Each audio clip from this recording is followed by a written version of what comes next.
Salut Laure, Salut Julien. comment vas-tu? Bah écoute, ça va bien et toi? Ouais, ça va nickel, il fait pas trop froid dans le nord? Ça va. Ça va. Pluvieux. Ah, pluvieux, ok. Du coup, je te remercie pour ce moment que tu vas nous offrir de partage de ton expérience de l'accompagnement du coup. Voilà, est-ce que tu peux te présenter un tout petit peu?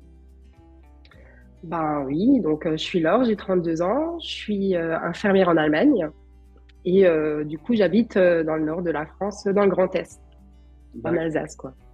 ok. Bon. Et est-ce que tu peux nous dire en fait ben, comment tu m'as rencontré, comment tu as entendu parler de mon accompagnement? Alors en fait, j'ai fait partie de la team affûtée de Christophe Guanacha et de Lucie Esper. Et en fait, à force de faire ce coaching et de voir que l'alimentation et l'activité sportive n'étaient plus, enfin, j'avais compris toutes les clés de cette partie-là. En fait, on a trouvé ensemble que en fait, c'était pas seulement une question d'activité sportive et d'alimentation, que mon problème venait d'ailleurs. Et du coup, c'est Christophe qui m'a conseillé de prendre contact avec toi. Yes. On a commencé avec une séance unique. Voilà, c'est Ok. ça. Et on en a fait quelques-unes, il me semble.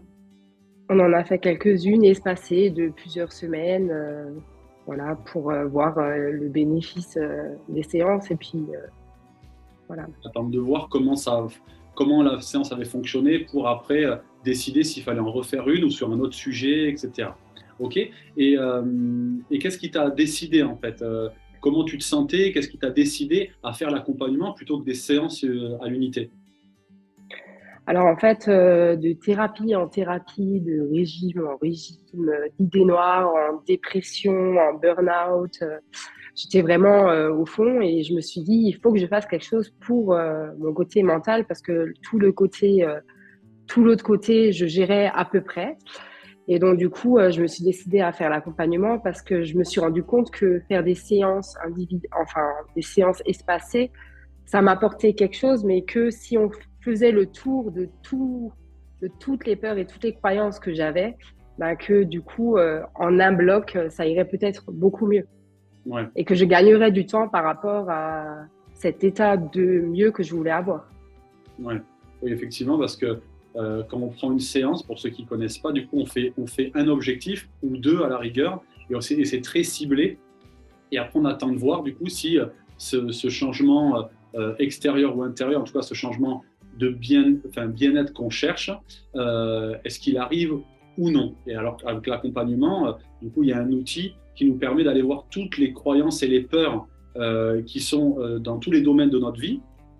Et en fait, une fois qu'on a une to-do list de choses qu'on aimerait traiter, et en fait, pendant l'accompagnement, du coup, on y va les unes après les autres, les voir, sans mettre de côté non plus le quotidien. Du coup, à chaque fois, je te demandais comment ça va, comment tu as passé ta journée, comment tu as passé ta semaine. Et en fait, des fois, au lieu d'aller chercher dans une liste, en fait, le quotidien nous montre rapidement ce qu'il faut qu'on traite en premier. Ok, du coup, Laure, et en quoi, du coup, l'accompagnement t'a aidé? À prendre soin de moi, à faire de moi ma priorité. En fait, pendant toutes les années, donc avant, on va dire, j'ai 32 ans, donc ça fait 32 ans que je me bataille contre moi-même. Et en fait, avec l'accompagnement de cette bataille à devenir sa meilleure amie et de savoir que je peux compter sur moi-même quand j'ai des moments de doute et d'arrêter de compter en fait sur le monde extérieur qui au final souvent ne me voulait pas du bien et du coup me recentrer sur moi-même. Est-ce que tu peux donner des exemples aux personnes qui nous écoutent de choses que tu faisais à l'inverse, du coup, pas pour toi? Donc les choses que tu faisais pour les autres en espérant, j'en ai plein en tête qui me viennent de ce qu'on a pu faire, mais les choses que tu faisais contre toi, mais inconsciemment. Ben, déjà, j'allais au sport sans vraiment avoir envie d'aller au sport et puis je me butais au sport. Je prenais pas soin de moi. J'allais Mhm. au sport pour. Maintenant, je vais au sport pour quand j'en ai envie Mhm. et faire des choses. Je fais du sport que j'aime faire. Ouais. Avant, j'allais au sport pour faire du sport. Mhm. Je faisais un hit sur un autre et puis qu'au final, ça me servait à rien, mais juste pour me prouver quelque chose que je ne savais même pas ce que je voulais me prouver au final. Mhm. Ok. Et Puis avec, Vas-y, Et dis-moi. puis au niveau du boulot aussi, j'ai enchaîné sur 3 boulots et maintenant j'en ai encore un. Et je suis épanouie, mais d'être le week-end à la maison et bah, c'est pas simple de prendre des décisions, mais au bout d'un moment, il faut se dire ben, que c'est pour soi et que voilà, qu'il faut parfois prendre des décisions qui sont pas faciles, mais que au final, je ne regrette absolument pas. Hmm. Et, et après, au point de vue personnel, tu sais, je vais pas te le dire, mais pour que ça sorte de toi, mais qu'est-ce que tu faisais et qui en fait n'était pas aligné avec ce que tu voulais vraiment faire? Que c'est une peur qui guidait tes décisions sur tes actions avec ton entourage. Ben, du coup, les boulimies nocturnes. Alors, c'était pas ça que je voulais parler, mais du coup, tu peux en parler. Ouais, bah alors du coup, j'ai des boulimies nocturnes depuis 10 ans et ça pareil, on avait travaillé là-dessus. Au début, j'étais en mode ah, ça n'a pas marché, mais en fait, c'est parce qu'il fallait plus creuser et du coup, faut aussi se dire que ça va pas se faire en un claquement de doigts et que tout va aller mieux, ce serait trop beau. Mm. Mais que du coup, au fur et à mesure, je vois que là, au bout de 3 mois, petit à petit, ça s'efface en n'y pensant plus et voilà. Mm. Alors moi, je parlais plus de tes relations avec tes amis, etc., les choses que tu faisais contre ta vraie volonté, par manque d'amour pour toi et de respect pour toi, les choses que tu faisais pour les autres. Ah oui, non, mais moi, j'étais en mode la cantine et la tirelire de plusieurs amis. Et puis, en fait, j'ai compris que on n'a pas besoin de 10 000 amis tant qu'on a des vrais amis, c'est le plus important. Et d'ailleurs, j'ai pas mal fait le ménage dans mes amitiés. Enfin, j'ai, euh, en fait, j'ai parlé avec ces amis-là et en fait, on s'est rendu compte que on n'était pas si amis que ça. Mm. Et du coup, ben, c'est des relations qui au final étaient toxiques et du coup, je m'en suis séparée. Ok, du coup, après ces 3 mois-là, qu'est-ce que tu as compris et à quel point tu es autonome maintenant dans toutes les relations aux autres, les relations avec toi, la relation avec toi-même? Comment tu te sens du coup? Ben, je me sens beaucoup plus positive, beaucoup plus apaisée, beaucoup plus sereine. Enfin, c'est vrai et que je me dis que même dans une situation où tu te dis, ouais, c'est la vraie loose, mais qu'il y a toujours en fait faut toujours chercher à trouver le côté positif de la situation et c'est ce que j'essaye de faire maintenant, même si c'est pas toujours facile, hein, Mm. mais du coup de chercher justement le côté blanc de la situation et pas le côté noir. Mm.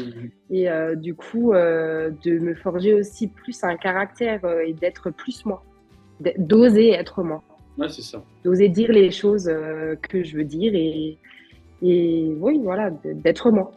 Et puis en plus, tu me l'as fait, tu me l'as dit plusieurs fois. Quand tu l'as dit tout à l'heure, quand tu as osé dire des choses à des amis de longue date, des choses que tu leur avais jamais dites, ils ont dit, mais ils étaient un peu surpris que tu oses leur dire des choses qu'en fait tu as toujours pensé, mais que tu n'osais pas dire. Est-ce que tu veux nous en parler de ça? Ah bah oui, c'est sûr que j'ai certains de mes proches qui ont dû se dire il arrive quoi à celle-là quoi. Surtout que j'ai pas vraiment parlé de l'accompagnement à tout le monde parce que voilà, j'avais pas envie de voilà parce que je me dis les personnes qui n'ont pas vu que j'étais pas bien avant, ils ont pas besoin de savoir que j'ai pris quelque chose en main, mais par contre de leur montrer que j'ai changé et que maintenant mon tempérament bah, il a changé et que je vois les choses autrement et surtout que je suis mieux moi. Mm. Avant, j'arrivais pas à me regarder dans un miroir, quoi. Mm. Alors que j'ai perdu 45 kilos et qu'avant, il n'y avait aucun problème pour regarder dans le miroir. Mm. Tu dis que c'est pas logique, mais au final, si, en fait, c'est parce que il faut apprendre, en fait, à s'aimer soi-même. C'est ça. Ouais, pendant 3 mois, du coup, je vous pousse à tourner le regard systématiquement vers vous. Quand vous me dites, il m'a fait ci, elle m'a dit cela, le boulot, ça se passe comme ça. Et en fait, je vous encourage à aller regarder à l'intérieur ce que c'est, quelle émotion, qu'est-ce que cet événement est générateur comme émotion plutôt négative pour vous mettre en réaction comme ça. Et c'est ça après. C'est dans ce sens-là où on utilise le quotidien pour aller après en séance avec quelque chose d'hyper actuel. Là, j'ai vécu ça, est-ce qu'on pourrait regarder pourquoi ça me met tant en colère ou ça me rend aussi triste? Et c'est de tout ça qu'on se libère semaine après semaine et du coup, on a une nouvelle Laure après. Ouais. Et puis même les douleurs, quand tu as mal quelque part, tu te dis, mais bon, allez, c'est bon. Et puis là, c'est vrai que moi, que je n'aurais jamais pensé qu'une douleur à l'épaule pouvait sortir d'un tiroir qui était en moi, en fait. Pour moi, l'épaule, c'est musculaire, voilà, c'est fini, quoi. Le jour où tu m'as dit ça, moi, je me suis dit, c'est possible. Et en fait, effectivement, après avoir cherché, en fait, on se découvre, de jour en jour. Ouais. Tu découvres l'être humain et toutes ses capacités et sa complexité aussi. On n'est pas juste là avec un corps à essayer de trouver un boulot, un mec ou une copine et à dire ok, bon, ben là j'ai rempli des cases et en fait normalement ça devrait aller, quoi. La plupart des gens qui remplissent toutes ces cases-là, ils se rendent vite compte que en fait j'ai rempli toutes les cases et je comprends pas, je suis pas heureux et j'ai quand même mal ici et puis mon boulot je l'aime pas tant que ça. Puis à la maison en fait ça va pas trop bien non plus, tu vois. Mais ouais, écoute. Et à qui tu recommanderais du coup cet accompagnement-là? Bah, tout le monde. Parce qu'on a tous des peurs, on a tous des croyances. Je vois autour de moi tous mes amis, enfin, je ne veux pas dire que tous mes amis, ma famille, tout le monde. Ouais. Tout le monde a besoin. Après, tout le monde n'est pas prêt à le faire. C'est ça. Mais franchement, c'est que du positif. Enfin, moi, je le referai demain tout de suite. Je regrette de ne pas l'avoir fait avant. Ouais, ben ça après, effectivement, des fois, il faut... L'être humain, malheureusement, il passe souvent par des périodes de douleur où il faut vraiment que ça fasse mal pour te dire, ok, ça, je veux plus. Mais comme on n'a pas l'habitude de se dire que ça peut être différent, que la vie peut être cool, peut être agréable, en fait, on se dit, c'est normal. Là, je vois bien à côté, elle aussi, elle a des problèmes dans son couple. Lui aussi, il a des problèmes à son boulot. Du coup, je suis normal. Et l'idée, c'est justement, en faisant ces témoignages-là, de faire prendre conscience à tout le monde qu'il y a une possibilité, il existe une réalité où, en fait, du coup, tu as beaucoup moins de problèmes, tu en as de moins en moins, tu es moins en colère, du coup, tu es plus souvent heureux, tu as moins de peur, donc tu es plus souvent dans la joie, etc. Je l'ai écouté tout à l'heure, 9 pensées sur 10 qu'on a dans la journée sont des pensées négatives. Ouais. Quand tu regardes les infos, tu regardes, tu as 80%, c'est que des choses négatives, hein. Encore plus en ce moment et depuis quelques années là. Donc effectivement, si nous, on n'a pas on va pas lever ces peurs-là et on ne s'entraîne pas à avoir des pensées positives, même si ce n'est pas un entraînement, en fait, c'est en levant les peurs que ça laisse plus de place. Je suis pas en train de te dire tous les jours, pense positif. Je suis en train de te dire, ok, là tu vis un truc difficile, mais souviens-toi qu'il y a une part de toi qui va extrêmement bien. Du coup, c'est cette part-là du coup, qu'il faut que tu fasses exister le plus souvent. Mais c'est en levant le plus de peur qui fait qu'en fait, on arrive à voir un petit peu c'est comme s'il y avait, je sais pas, quelque chose qui cachait une jolie fleur, tu vois, et que du coup, bon, je donne l'exemple d'un oignon à chaque fois, tu sais, en enlevant les couches, on arrive vraiment à un cœur où du coup, un oignon, tu sais, quand tu l'enlèves, toi qui cuisines, du coup, à la fin, c'est moi qui les utilise pas régulièrement, hop, il y a une fleur qui part, non, à un moment donné, tu vois. Ouais. Donc, du coup, l'idée, c'est d'enlever toutes les couches d'oignon pour voir apparaître la fleur et la beauté de la joie et le côté heureux de la vie qu'on peut vraiment vivre, quoi. Yes, je te remercie beaucoup, Laure, en tout cas. C'est moi qui te remercie. Ouais. Et on continue parce qu'on va avouer aux gens que du coup, après, derrière, il y a un suivi possible. C'est-à-dire qu'en fait, au lieu de se voir toutes les semaines, que l'accompagnement, c'est ça quand même, c'est une séance par semaine pendant 12 semaines avec plein d'outils que je donne, de la disponibilité 6 jours sur 7, si ce n'est pas 7 sur 7 pour quand vous avez des choses à me demander, etc. Et je sais que c'est ce que vous préférez, donc voilà. Et après, j'ai créé un suivi pour que les personnes, du coup, puissent être encore en contact avec moi et avoir un retour, dire ouais, j'ai vécu ça, est-ce que tu penses que ça c'est juste? Je le vois plutôt comme ça. Et en fait, trouver de l'autonomie sans être complètement seul dans un deuxième temps. Voilà. Donc, du coup, je te dis à bientôt. On se voit d'ici 1 à 2 semaines. Et je te remercie encore pour ta confiance. Et j'espère que ton témoignage encouragera beaucoup de monde à prendre soin d'eux comme tu l'as fait. Ouais, j'espère aussi. Voilà. Donc, je te souhaite un bon week-end. Merci de même. Merci beaucoup. À bientôt, Laure. À bientôt. Ciao. Ciao.